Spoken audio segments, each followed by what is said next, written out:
blood like went everywhere. And that was as you're hitting him, blood's going everywhere. Yeah, that was the first time that happened. So, to be honest with you, I don't know if I'm psychotic or not. In January 2018, a woman named Jamie disappeared. Her husband told her family she was fine. He texted them from her phone, sent photos of the kids, kept the story going for over a year. Her name was Jamie Nealy, and she was already dead. Her husband, Shelby Nealy, had buried her in the backyard of their rental home in New Port Richey, Florida, 5 feet underground, wrapped in a flowered blanket. For 12 months, he played the role of the grieving, struggling single father. He moved states. He changed cities. He kept texting, but Shelby had a problem. Jamie's parents wanted to see her, and Shelby had only one solution. This is the story of 4 people who never came home, and the interrogation room where the man responsible sat down, looked a detective in the eye, and told him everything. December 2018, the Meadows community, Tarpon Springs, Florida. A security guard notices a silver Hyundai Elantra that's been sitting near the clubhouse for weeks. No movement, no signs of life. Police are called. They approach the house. What they find inside will become one of the most disturbing cases in Pasco County history. 3 people, a father, a mother, a son, all killed with the same hammer. Their bodies left inside the home for days. And somewhere in Ohio, a man named Shelby Nealy is putting his 2 toddlers to bed. Shelby Nealy was flown back to Ohio, where detectives were waiting. He was placed in an interrogation room late at night. He asked for a blanket. He said he had PTSD from being homeless in the cold. Then Detective Anderson walked in, and almost immediately, Shelby made clear he wasn't going to waste anyone's time. How you doing, Shelby?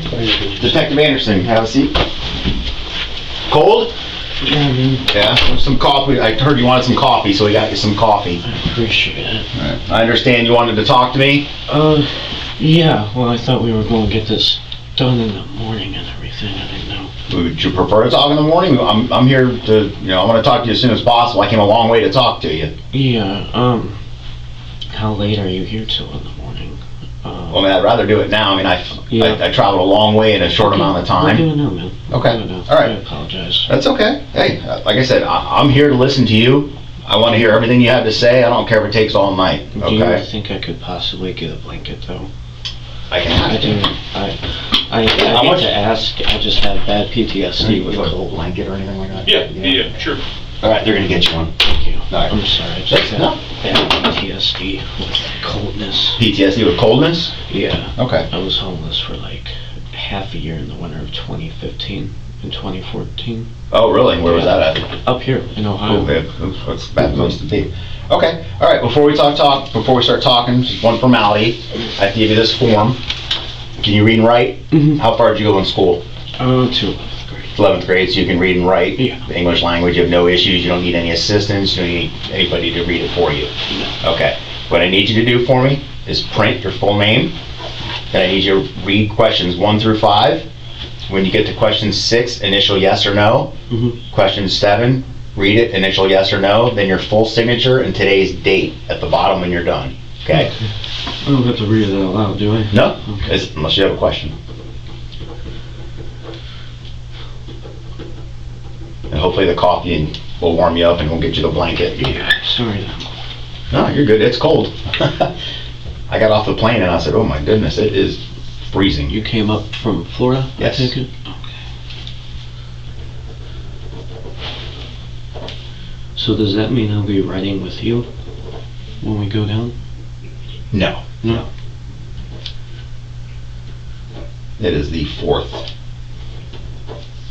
All right, then I'll sign the bottom.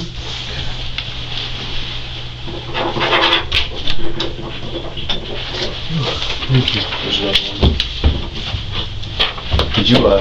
Did you give that to Mr. Yeah. Patty? Okay.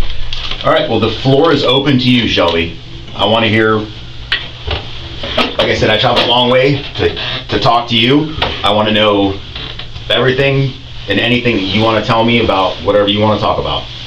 Okay, and when we get done with that, if I have questions, I'll ask you some questions. Does that sound fair? Yeah, of course. Okay. Where do you want to start?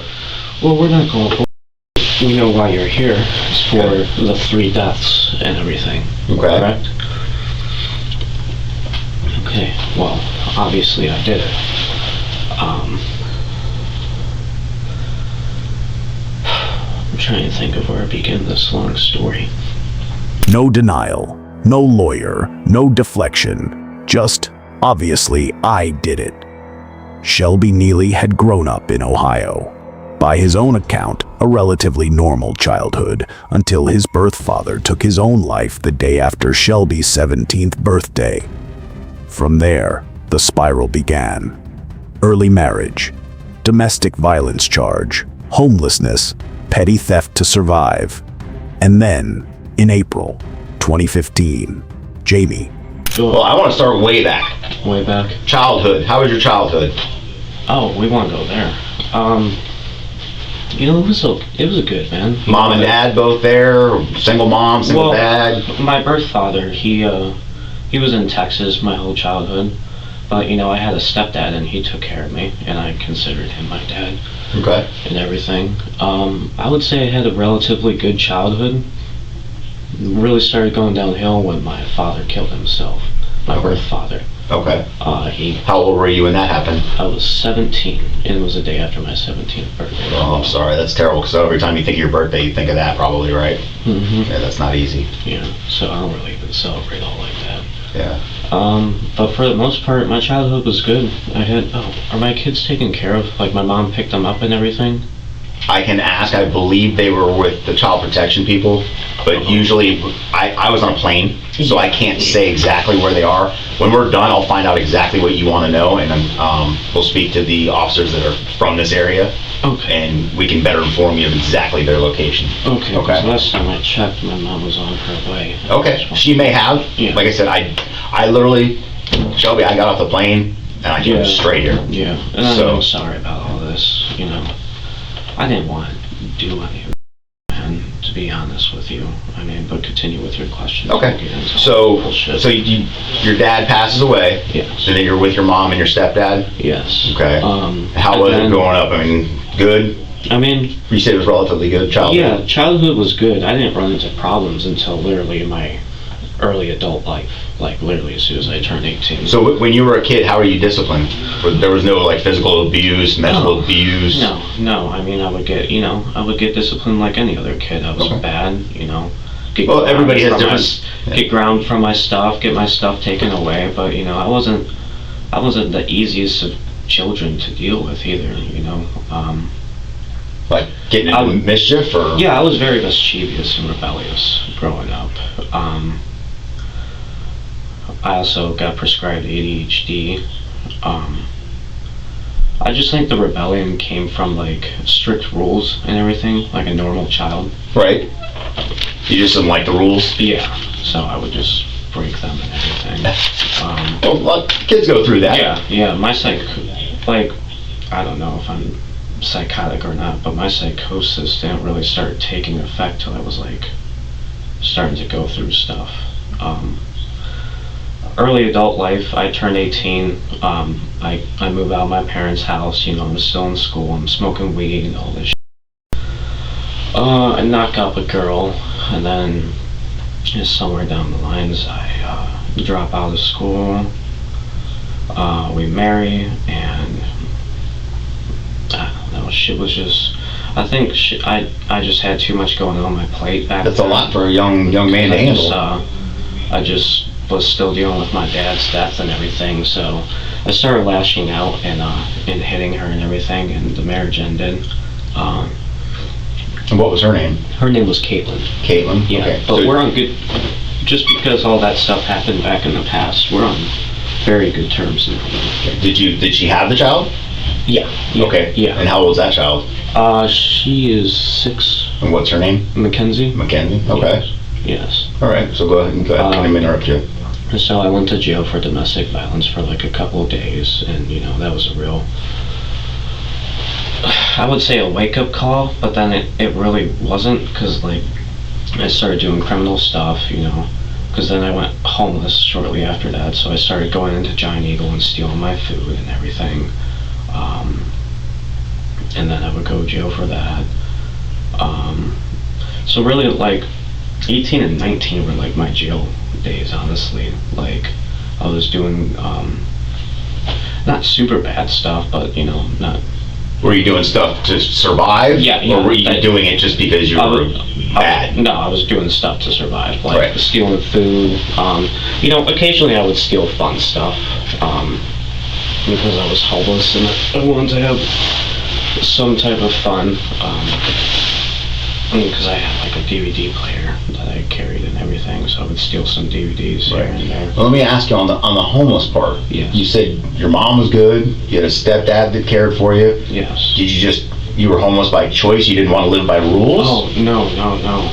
Or this was after the girlfriend and the baby? This was after the girlfriend, the baby, the jail. So at this point, But you my couldn't go back parents to don't. mom's? Yeah, Okay. my parents don't really see a good person at this point. Okay, I got so you. they're Now I'm not following really, they're not really trying to have that around, like under their roof and everything, which is completely understandable. At that point, their son's a teenager. Their other son is a teenager.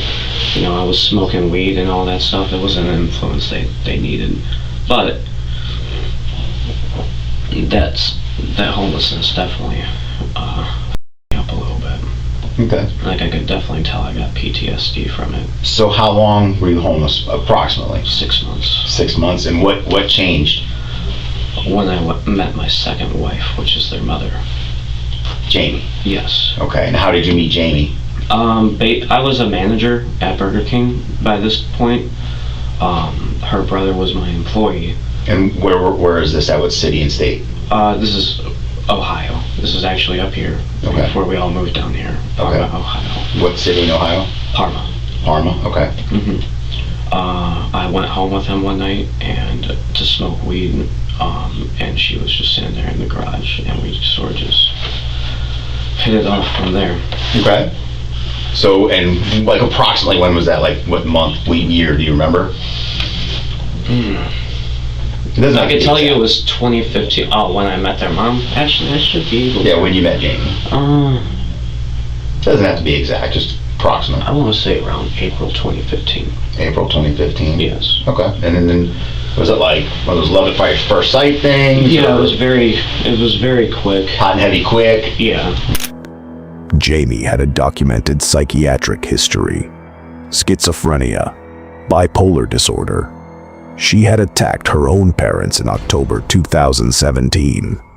The case was dropped when they refused to press charges. She refused medication, refused treatment. Shelby describes what he calls her modes, episodes where, in his words, she became completely unreachable. And then one afternoon in January 2018, he says she came at their daughter Bella with a butcher knife. I mean, I'm going to be honest with you. She's not alive anymore because of what she tried to do. We're going to get into that. Okay. You know, I do apologize that when I first started the conversation, it was kind of hard for me to like piece together how to like tell you that, but you know, we're at a good point now. She passed away. There was we'll get into this incident, but there was an incident down in Florida where she had an extreme case of psychosis, and I'm sure you can look up all her records and stuff. I'm sure you've seen that she's attacked her parents in the past and all that good. She would get into a mode that she just could not control. When I tell you, it would literally be like looking into the eyes of a demon. It literally was. So she came at my daughter with a knife after she had like got done severely beating me. And there are scars on my body, you know. And I'm not giving myself an excuse, man. I'm just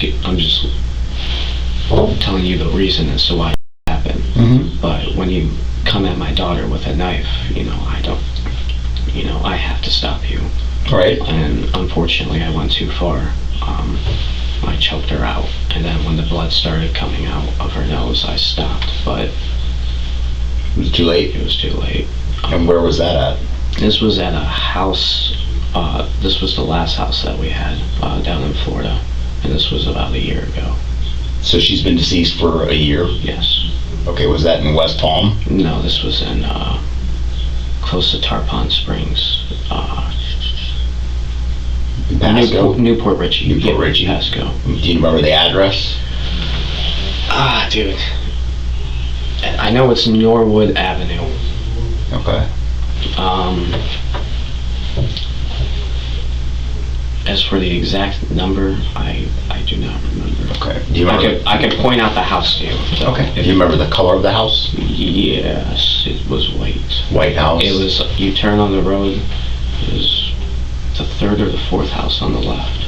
Okay. It'll be a driveway where, it's a strange driveway where like, does that, like And- turns around and, Okay, so it's like a half moon yes. driveway? Yes. White house, do you remember the trim? Was there like any trim, shutter trim or paint trim? I think it was like a blue shutter trim. Okay. Like I said, I could point out the house if need be. So you choke her out, you see blood, you let off of her, but she's already deceased. Yes. Where is she now? I buried her in that backyard. She's in the backyard of that home. Yes, buried. Okay. In the backyard, if I gave you a piece of paper and you could just like draw a rough map, could you draw like a rough map of where she would be in the backyard? I could point it out to you. Okay. Just because I don't know how long it's, I haven't gone there and visited or anything. There could be grass over here. and Just, everything. what I was gonna say was like, Shelby, if you could do like, we'll just draw, like have you draw like a square representing the house and then a backyard and then like a rough estimate of where you remember it being. Yeah, because I just want to help you guys at this point, man. Alright, so house. Water. And you can draw big if you need to, you got the whole piece of paper. Yeah, I just suck at drawing. Yeah, so do I. I draw stick figures, so. Alright, so say this is like the little deck that you walk in on. Okay. You turn immediately right and like walk 5 steps out and she should be buried right there. Okay. Now So I'm just gonna do some writing on here, okay? Go ahead. So, and you tell me if I'm wrong at any time, okay? So this is Norwood Avenue, Yes. correct? This is the front Yes. of house.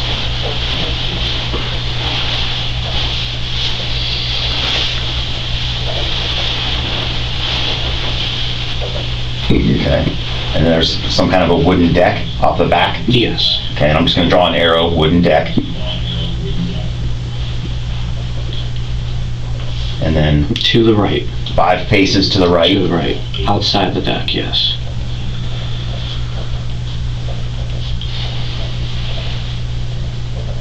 Okay. And then you may not remember. Do you remember how deep it was? It's way deeper than that stupid hole I dug up earlier. Deeper than the one you dug at the other house? Yeah. Okay. Way deeper. Probably like double that. So 5 feet estimate? I would 5 say feet? so. Okay. He buried her in the backyard, 5 feet down. He described the location to the detective in precise detail. Which direction to turn off the deck, how many steps, the approximate depth, and then he picked up her phone. For the next 12 months, Shelby Nealy became Jamie. He texted her family. He managed their questions. When they asked to talk on the phone, he deflected. When they pushed, he sent photos of the kids. He played the role of an irritated, distant Jamie who simply didn't want to be reached. And it almost worked. Did anybody ever ask you where she was? Oh yeah. I mean, I lied. Well, I obviously you're gonna lie if, something like that has happened, but I'm like, who asks you where she is? Like, doesn't Nick go, hey, where's my sister? Or her parents call you, or? Well, yeah. And thankfully, I knew her so well. I knew how to act like her. It was weird, man. They never talked to her over the phone or anything. I would just act like her. I was on text message and everything. Sometimes I would act angry at the parents and all this stuff, but dude, I would just feel bad. So I would like send them pictures and everything of the kids because like they were persistent.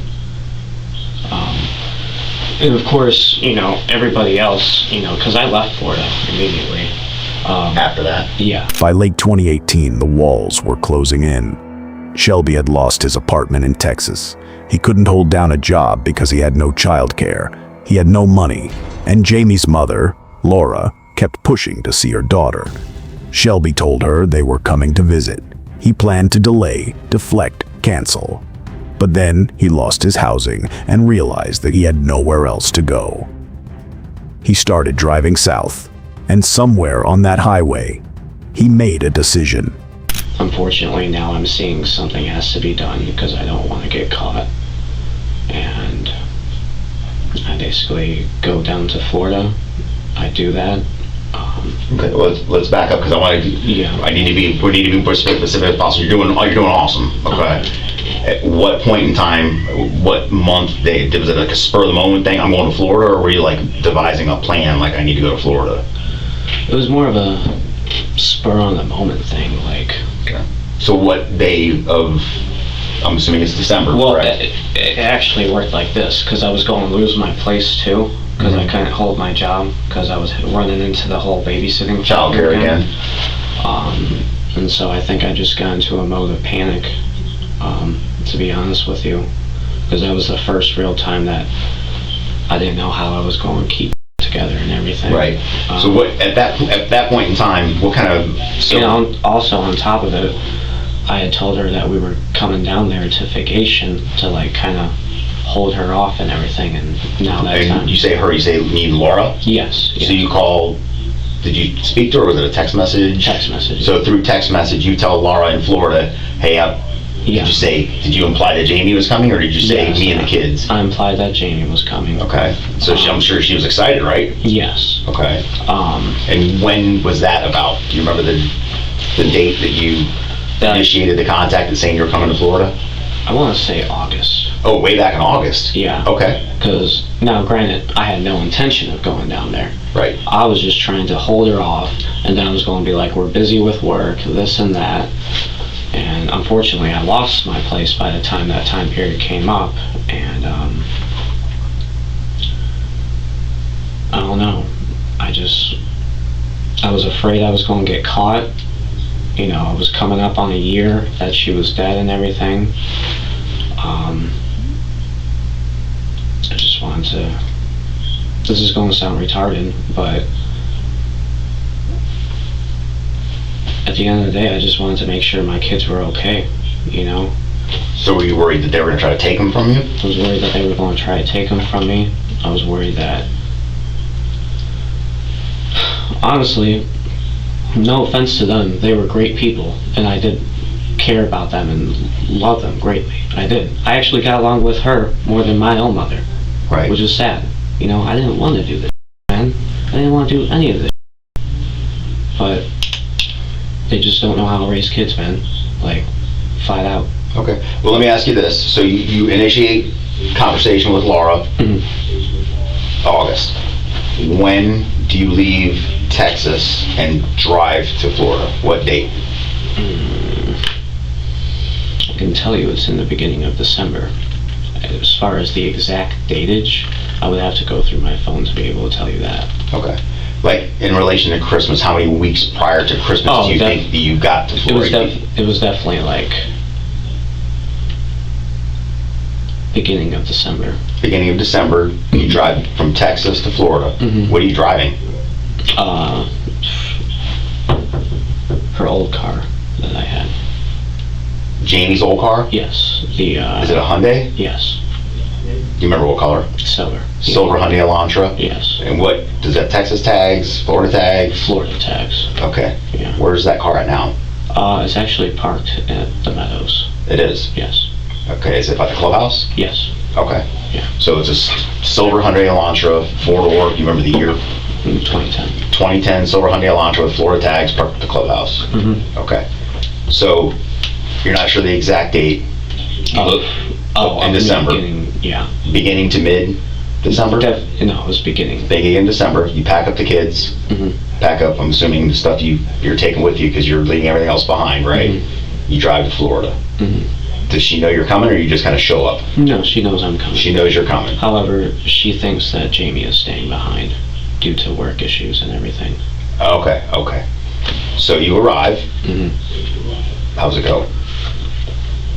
He arrived at Richard and Laura's home in early December. He stayed for 2 weeks. By his own account, he tried to find a way out of what he'd already decided to do. But on December 15th, the window opened. Laura went to the store. Nick was at work, and Richard was alone in the dining room, his back turned. You know, I kept putting off killing them. If I'm going to talk about this moment, I'm going to talk about it. I put off killing them, and I tried to look for every alternative not to do it. And of course, I didn't have to do it. There was no reason for me to do all this, but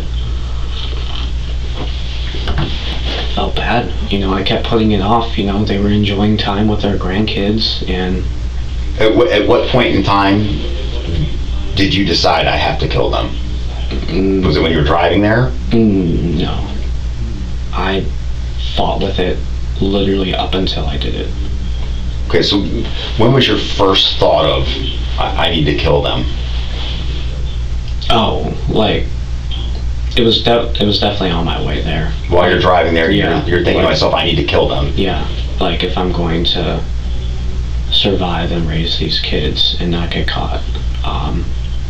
And then I get there. Because they pose a threat to, what you believe was a threat to your custody of your children. Yeah, well, not even the custody, me getting caught, and I didn't want them raising my kids. Like I said, they don't know how to raise kids, and I hate to say that, but they're very great people. The kids that they raised did not come out good at all. Right. Jamie was prime example.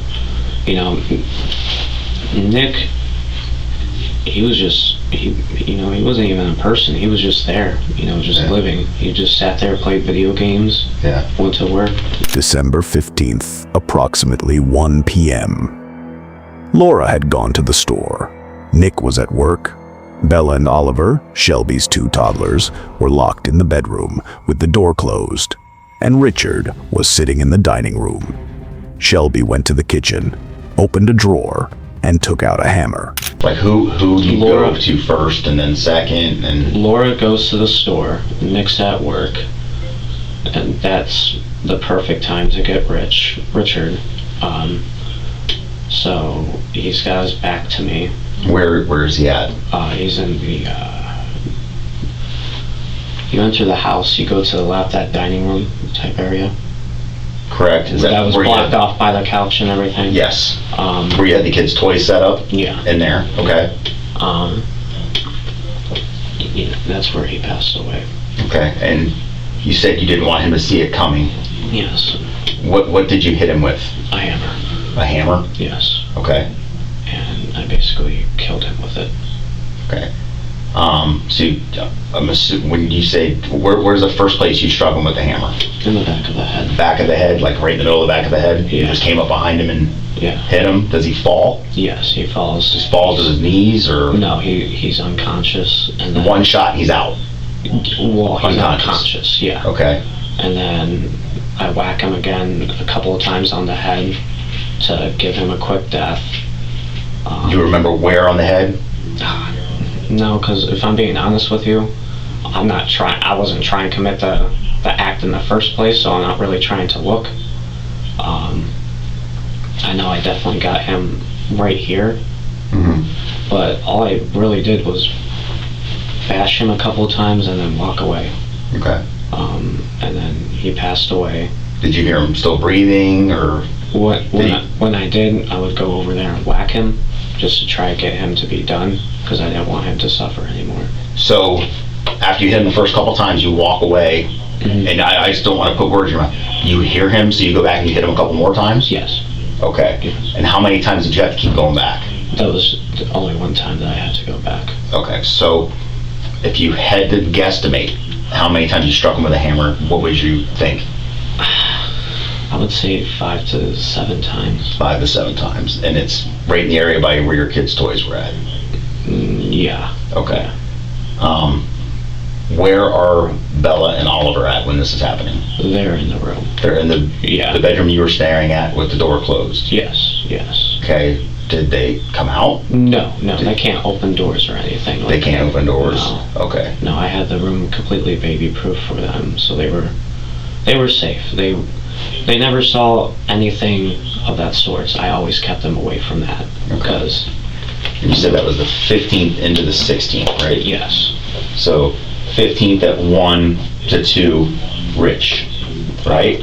I would say yes. Okay.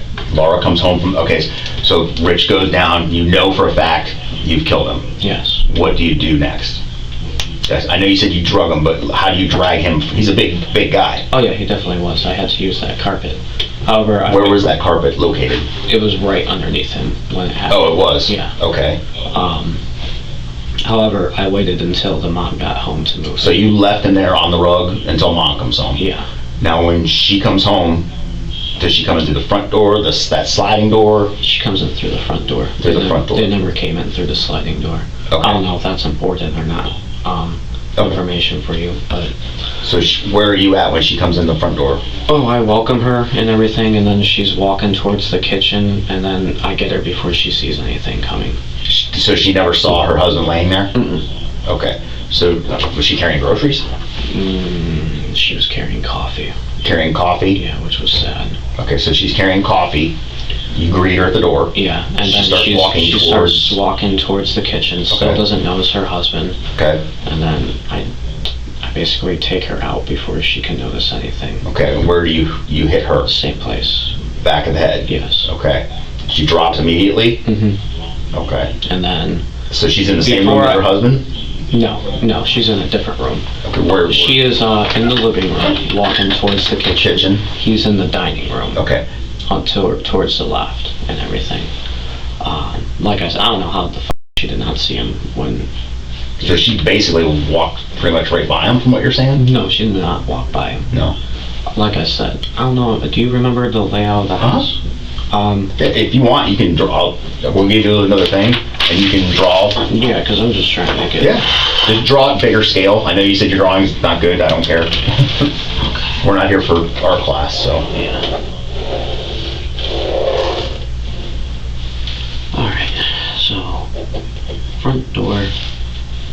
Do you want just right underneath there, just right front door? That way, when I look at it later, I'll know what you're. Alright, and then this is where he would be at. Right, just right underneath it, Rich, for me. And then here's, of course, couch.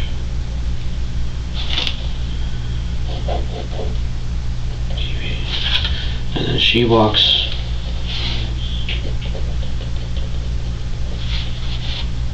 She's walking towards there. I stop her right here. Okay. So you hit her in the back of the head. She drops. Yeah. How many more times do you hit her? I would definitely say I hit her a good 4 to 5 times, because after dealing with Rich, I saw that, You want to make sure. Yeah.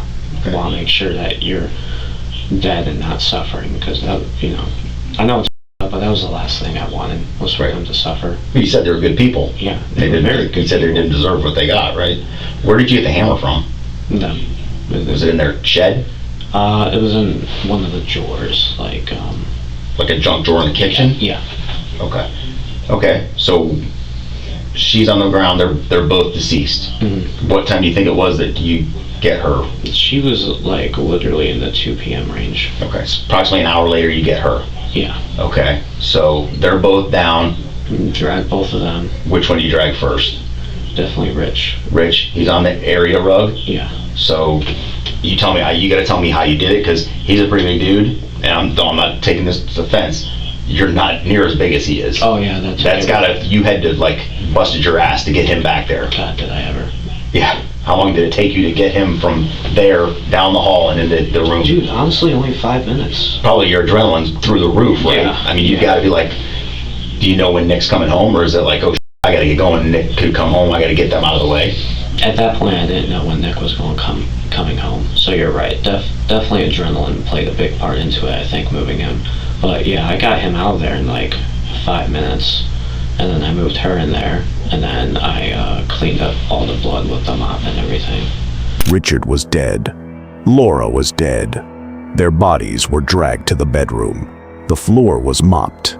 And then Shelby sat down with his children and waited. Nick came home around 6 p.m. He brought weed. Shelby ordered pizza. They watched TV, and Shelby waited some more. Okay. Nick was asleep on the couch when I killed him, so that's where all the blood stains on the couch come from. Okay. And then I moved the couch to block off that room so the kids don't run in there. All right, now we're cooking, because I was completely, when I was in the house, I kept saying to myself, why does that couch block the doorway? Why would they, like, I'm not an interior designer, Yeah. but you're blocking an access way to, it just doesn't seem, it's okay. Yeah, So, that was all for the kids, so they wouldn't run in there and everything. gotcha, Because okay. even though it was like cleaned in there and everything, like, I don't know, I'm still, I Right. didn't want them anywhere near that time. Understandable. I mean, you don't want your kids to see that kind of thing. Okay, so let's backpedal a little bit. Okay. So, just to clarify, they're both down. You've killed both of them. We dragged Laura Yes. into the bathroom. Yes. Rich dragged into the bedroom. Mhm. We closed the door. Where are the dogs? I put the dogs in there. Were they still alive? Yes, dogs don't die until like literally the last minute. And Like before you leave? yeah. Okay. So you just closed the dogs in there with the two Mhm. that you just killed. Mhm. Okay. You're playing with the kids until 5 or 6 when Nick comes home. Yeah. Okay. You said you wanted to spend one last night with Nick. Yeah. But you said you have to kill him because obviously you killed his parents. Yes. Yes. Okay. So he comes home. Tell me what happens when he comes home. He comes home. He brings some weed and everything. He's got edibles and all that stuff. I start giving him money and I order us a pizza. I get us more weed. That type of stuff. How did you get him more weed? Huh? How did you get more weed? Oh, he went to the dealer to get some more and everything. Did you go with him? No, I stayed home. Okay. Um, And he has a car, right? Minivan? yeah. Where's his minivan? Minivan's parked in that driveway. That's his minivan. The blue one that's there is his minivan. Yes. Because I talked to a bunch of people and they kept saying, no, that's not his minivan. And he drives a dark minivan, dark colored minivan. They kept saying this dark colored minivan and we couldn't find this dark colored minivan. Old people are idiots sometimes, to be honest with you. So that They think minivan- they noticed something, yeah. Okay, so that that's minivan his. that's still at the house is Nick's. Okay, I'm sorry, I know I interrupted you. Nick comes home, you guys are smoking weed, eating edible marijuana Yeah. together. Just, Yeah. you guys have been friends for a long time. You want to spend one last night with him, so go ahead. I mean, yeah, there's nothing much more to it. What time so I'm assuming you guys are in here watching TV together and he falls asleep at some point. You're kind of waiting for him to fall asleep. Yeah, essentially. Because I'm assuming I have to kill him tonight, Yeah, right? yeah, and I was going So you're watching TV, he falls asleep. yeah. Where are you at when he falls asleep on that couch with all the blood stains, but it's at that point in time it's here's there. how it happened. We're watching The Grinch and everything. He gets tired. He goes to sleep. I put the kids in the room. I wait until I think he's asleep. I fall asleep myself. And then I wake up at like 3, 4 in the morning. And then I grab the hammer. I tiptoe to him. And then I do what I did to them. I don't like saying it, but I do what I did to them. Same thing, same hammer? Yeah. So the same hammer you used the same hammer to kill all 3 of them. Yes. So he's asleep. I know it's hard to say, but we're almost there. You've gotten through 2. Oh yeah, no. Okay. I know. So you go up to Nick, and then what happens? I crack him right here. In the temple? Yeah, and Okay. then I just keep hitting, like 7 to 8 times. Is it any time does he wake up or? He like jolted awake at first, I think, but his body was in too much shock to like really process what happened. Right, like he never like opened his eyes or said anything or anything like that? No, none of that ever happened. I made sure that they, except with him, unfortunately, I made sure that they didn't feel any pain. Okay. They basically died instantaneously, Okay. besides him. So you kill him on the couch. Okay, then what do you do with his body? I take it into his room. Did you put him on anything or do you just drag him? I covered up his head and everything. Granted, I did it in the dark, and for some reason I knew that I'd him up the most out of everybody, and I don't know how. And how did you know that? Just from the facial damage that you saw? I didn't see any facial damage. You said you knew you the most, so I was assuming that you saw the damage. No, because blood went everywhere, and that was as you're hitting him, blood's going everywhere. Yeah, that was the first time that happened. So. Okay. 3 people, one night, the same hammer. Nick's body was moved to his room. The couch, stained with his blood, was pushed across the doorway to keep the children out. The next morning, Shelby loaded the kids into the car, drove to a nearby Walmart, and bought spray paint and cleaning supplies. Then he drove to a Home Depot and bought tarps and rope. He had a plan to bury all 3 bodies in the backyard. But Richard was too heavy to move. So he waited. He burned incense. He used Febreze. He stayed in that house for nearly a week. Shelby drove back to Ohio on December 22nd. He arrived on Christmas Eve. He moved in with a friend, enrolled his kids into a routine, and tried to hold it together. But back in Tarpon Springs, a silver Hyundai Elantra sat untouched near the clubhouse. Inside the home on Willowmere Drive, 3 people were still there. Months later, when police made entry, the scene inside told them everything. Paint poured over the bodies, bleach, rope laid out in the living room in a loop, a couch pushed against a doorway for no apparent reason, and a hammer under a mattress. When Shelby was taken into custody and asked where the hammer was, he told them exactly. From a behavioral standpoint, what makes Shelby Nealy's interrogation so unsettling isn't the violence, it's the logic. There's no rage, no rambling, no attempt to minimize what he did. He describes the murders in the same tone you'd use to recount a bad week at work. Psychologists call this affective flattening, an emotional disconnect between describing an act and experiencing its weight. Combined with what Shelby reveals throughout this interview, the methodical planning, the ability to continue daily life, the calculated management of other people's perceptions. It paints a very specific picture. This is not a man who snapped. This is a man who decided, and then kept deciding day after day for over a year. What is going on with the paint?